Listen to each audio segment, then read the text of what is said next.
మీరు చూస్తున్నారు YVN news. మా న్యూస్ మీకు నచ్చితే లైక్ చేయండి, షేర్ చేయండి, సబ్స్క్రైబ్ అవ్వడం మాత్రం మర్చిపోవద్దు. అందరికీ నమస్కారం. ఒక మంచి కార్యక్రమం, దైవ కార్యక్రమం.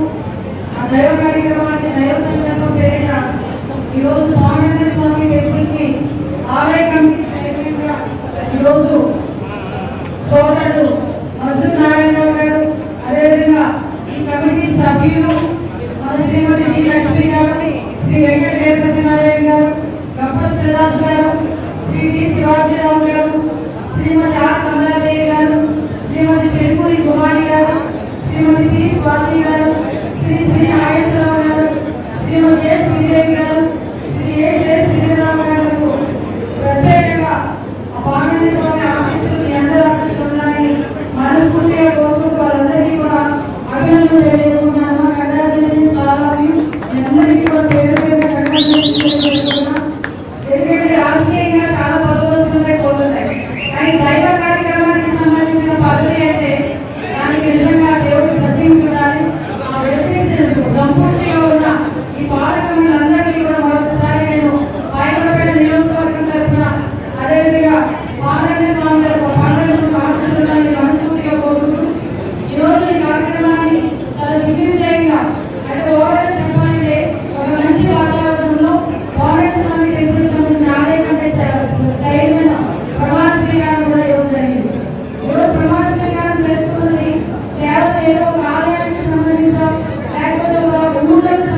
నేను ఒకటే చెప్తున్నా, ఒకవైపు నుంచి సంక్షేమం అందిస్తాము, అభివృద్ధి కూడా అంటే చేయడానికి ఈ రోజు మేము ముందు చేస్తూ ఉన్నాం. ఈ రోజు బాయికపేట నియోజకవర్గంలో చాలా సందర్భాల్లో చెప్పాను, ఎలక్షన్ ఉన్నంత వరకే రాజకీయాలు, ఎలక్షన్ అయిపోయి మమ్మల్ని ఒక పొజిషన్ లో కూర్చోబెట్టిన తర్వాత డెఫినెట్ గా బాయికపేట నియోజకవర్గ అభివృద్ధిని తప్పించి వేరే వాళ్ళు ఎక్కడ కూడా మేము ఆలోచించే పరిస్థితి లేదు. రాజకీయాలని మన ఎలక్షన్ వచ్చినప్పుడు చేస్తున్నాం. ఎవరైనా చేశారు, ఎవరైనా పనులు చేశారు, ప్రజలు ఎవరి దగ్గరగా ఉన్నారు, ప్రజలు ఎవరిని అభివృద్ధి చేశారని అప్పుడు మాట్లాడుతున్నాం. కానీ ఈ రోజు వరకు కూడా బాయికపేట నియోజకవర్గంలో నేను వేదిక నుంచి కూడా చెప్పినా ఎవరు కూడా అభివృద్ధి అయితే ఆటంకం పరచొద్దని మనందరినీ కూడా మనస్ఫూర్తిగా అన్ని పార్టీల వారిని కూడా కోరుకుంటున్నాం.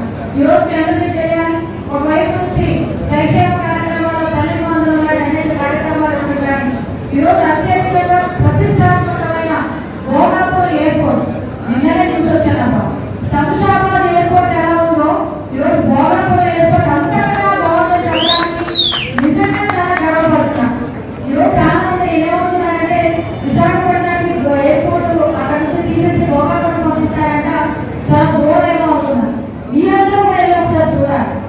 ఎందుకంటే ఆ భోగాపురం ఎయిర్పోర్ట్ చంద్రబాబు నాయుడు గారు నిజంగా ఉత్తరాంధ్ర వాళ్ళకి నిజంగా వాళ్ళ కళలకి రెక్కలు వచ్చాయి అన్నట్టుగానే ఈరోజు ఉత్తరాంధ్రలోని ఆ భోగాపురం ఎయిర్పోర్ట్ ఒకవైపు, డేటా సెంటర్ ఒకవైపు నుంచి జేఎస్డబ్ల్యూ సంబంధించిన మనకి ఇండస్ట్రియల్ పార్క్ ఒకవైపు, ఆర్సిఆర్బిటల్ ఒకవైపు, స్టీల్ ప్లాంట్ ఒకవైపు, ఇలాంటివన్నీ కూడా ఈ రోజు మన ఉత్తరాంధ్ర నుంచి ఉత్తరాంధ్ర ప్రజలందరినీ కూడా ఈ రోజు గర్వపడేట్టు చేయాలి. ఉత్తరాంధ్ర అనేసరికి ఎక్కడికెక్కడ వలస వెళ్ళిపోతారన్న పరిస్థితి నుంచి వేరే వేరే ప్రాంతాల నుంచి ఉత్తరాంధ్రకి వలస వచ్చే పరిస్థితి కనిపిస్తా ఉంది. ఈ రోజు భోగాపురం ఎయిర్పోర్ట్ ఓపెనింగ్ గౌరవ ప్రధానమంత్రి నరేంద్ర మోడీ గారు ఆగస్టు 1వ తారీఖున భోగాపురం వస్తున్నారు. మనందరం కూడా వెళ్ళాలి, ఆయనకి థ్యాంక్స్ చెప్పాలి. ఎందుకంటే ఎక్కడో ఉండాల్సిన ఎయిర్పోర్ట్ ఈ రోజు మన ఉత్తరాంధ్రలో తీసుకొచ్చి పెట్టారు. ఇలాంటివే కాదు, మీరు సహకరించండి. డెఫినెట్ గా ఈ రోజు బాయికపేట నియోజకవర్గం ఒకటే కాదు, ఆంధ్రప్రదేశ్ రాష్ట్రం కూడా అభివృద్ధి రోజులను ముందుకు తీసుకెళ్లే పరిస్థితులు కనిపిస్తాయి. ఈ రోజు లేకుండా అవార్డాలు వేయడానికి ప్రతిపక్షాలు సిద్ధంగా ఉన్నా వాటన్నిటికీ కూడా సమాధానం చెప్పే సత్తువ ధైర్యం కూడా మాకు ఉన్నాయని మీ అందరి సాక్షిగా తెలియజేస్తున్నాం. ఈ రోజు కోమరెడ్డి స్వామి టెంపుల్ ముందు మీ అందరికీ తెలియాలి, గౌరవ వాడా గారు 2014 నుంచి 19 వరకు చైర్మన్ గా పనిచేసిన టైంలో ఆ రోజులోనే ఈ టెంపుల్ అభివృద్ధి జరిగి సుమారుగా 16 లక్షల రూపాయలు గవర్నమెంట్ నుంచి వచ్చిన బాయికపేట ప్రజలు అందరూ కూడా ముందుకు వచ్చి చాలా మంది దాతలు ముందుకు వచ్చి ఆ రోజు టెంపుల్ నిర్మాణంలో అన్ని కూడా పాల్పంచుకున్నారు. ఈ రోజు ఇంకా టెంపుల్ ఇద్దరికి అడిగా ఒక 2 ఎకరాల స్థలం ఉంది, తునిలో కూడా షాపింగ్ కాంప్లెక్సెస్ ఉన్నాయి, ఇక్కడ కూడా షాపింగ్ కాంప్లెక్సెస్ ఉన్నాయి. కంపల్సరీగా ఇదంతా కూడా ఈ టెంపుల్ అభివృద్ధికి ముందుకెళ్ళాలి. ఈ రోజు మన నియోజకవర్గంలో ఒకవైపు నుంచి ఉమాక వెంకట స్వామి ఆలయం మీ అందరికీ తెలుసు. మనందరికీ కూడా ఉమాక వెంకట స్వామి ఆలయం అంటే రెండో తిరుపతిగా మనం భావించే ఉమాక వెంకట స్వామి ఆలయం ఒకవైపు ఉంది, ఇంకొక వైపు పాండవ స్వామి మన దగ్గర ఇంకొక వైపు ఉన్నారు. అదేవిధంగా మనకి టూరిజం కూడా డెవలప్ అయ్యే పరిస్థితులు లేవు. పోలవరం ఏరియాని టూరిజం డెవలప్ అయ్యే పరిస్థితి.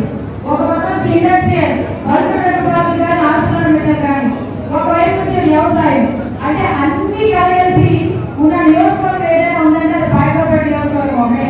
అటువంటి బాయికపేట నియోజకవర్గం మీ అందరి దైవంల ప్రాతినిధ్యం వహించడమే కాదు, మీ అందరి ఆశీస్సులతో ఎప్పుడూ లేని విధంగా గౌరవ ముఖ్యమంత్రి గారు కూడా నాకు హోంశాఖ మంత్రి ఇచ్చి నన్ను ఇలా రోజు ప్రోత్సహించే పరిస్థితి. ఇవన్నింటినీ వాళ్ళకి ప్రధానమైన కారణం ఏంటంటే మీరందరూ నన్ను సొంత ఇంటి ఆడపిల్లలు ఆదరించారు, సొంత ఆడపిల్లలు నన్ను దీవించారు. ఇప్పటికీ కూడా నా ఆదరిస్తూ ఉన్నాను కాబట్టి నా పనులను సక్రమంగా చేసుకోగలుగుతున్నా.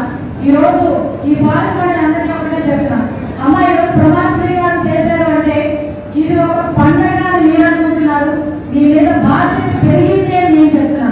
ఎందుకంటే ఆలయానికి సంబంధించిన ఏ రోజైనా ఒక ప్రమాణ స్వీకారం చేసిన తర్వాత మీరు ఆ ఆలయ నిబంధనలకు కట్టుబడి ఉండాలి.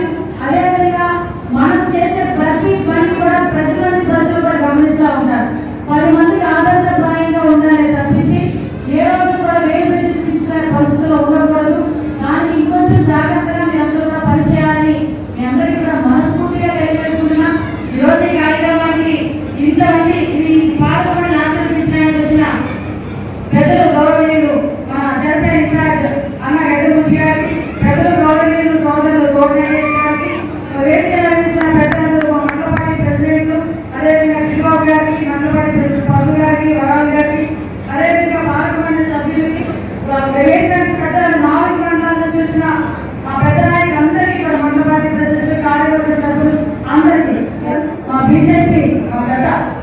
ఎక్కడ జై శ్రీరామ్. మా రాజు గారికి కూడా నేను ప్రత్యేకంగా ధన్యవాదాలు తెలియజేసుకోవాలి. ఎందుకంటే పార్లమెంట్లో బ్యూటీనెస్ ఉంది. 3 పార్టీల వాళ్ళు అన్నదమ్ములాగా నిజంగా ఎక్కడ ఎటువంటి ప్రదర్శన లేకుండా చాలా చక్కగా వెళ్ళిపోతూ మా అడ్మినిస్ట్రేషన్ కూడా ప్రోత్సహించి మీరైతే ఒక 4 శాతం ఆలయం దిగుతున్నారు కానీ ఏ రోజు కూడా మమ్మల్ని ఇబ్బంది పెట్టే పరిస్థితి లేదు. మీ అందరికీ కూడా మరొకసారి పార్లమెంట్ నియోజకవర్గ అభివృద్ధిలో పాల్గొంటున్న మీ అందరికీ కూడా మరొకసారి ధన్యవాదాలు తెలియజేసుకుంటూ ముందు మనం అందరూ అలాగే ముందుకెళ్ళాలని మరొకసారి అందరికీ తెలియజేసుకుంటూ మంచి వాతావరణం మళ్ళా ఒక పాయికోపేటలో ఒక మంచి ఊపు వచ్చింది. పాయికోపేటలో రేపు పొద్దున మళ్ళా చెప్తున్నాను, ఇంకొక 2-3 నెలల్లో మనం లోకల్ ఎలక్షన్స్ కూడా వెళ్ళబోతున్నాం. ఇంటింటికి ప్రచారం కూడా, ఇంటింటికి తెలుగుదేశం కార్యక్రమం కూడా 27వ తారీఖు నుంచి పార్లమెంట్ నుంచి స్టార్ట్ అవుతుంది. ప్రతి ఒక్కరు కూడా మీరందరూ కూడా మనస్ఫూర్తిగా మమ్మల్ని ఆశ్రయించాలని మనందరూ కూడా తెలియజేసుకుంటూ ఈ అవకాశం ఇచ్చిన మీ అందరికీ కూడా ప్రత్యేకంగా ధన్యవాదాలు, నమస్కారాలు తెలియజేసుకుని సెలవు తీసుకుంటున్నానమ్మా. జై హింద్. మీరు చూస్తున్నారు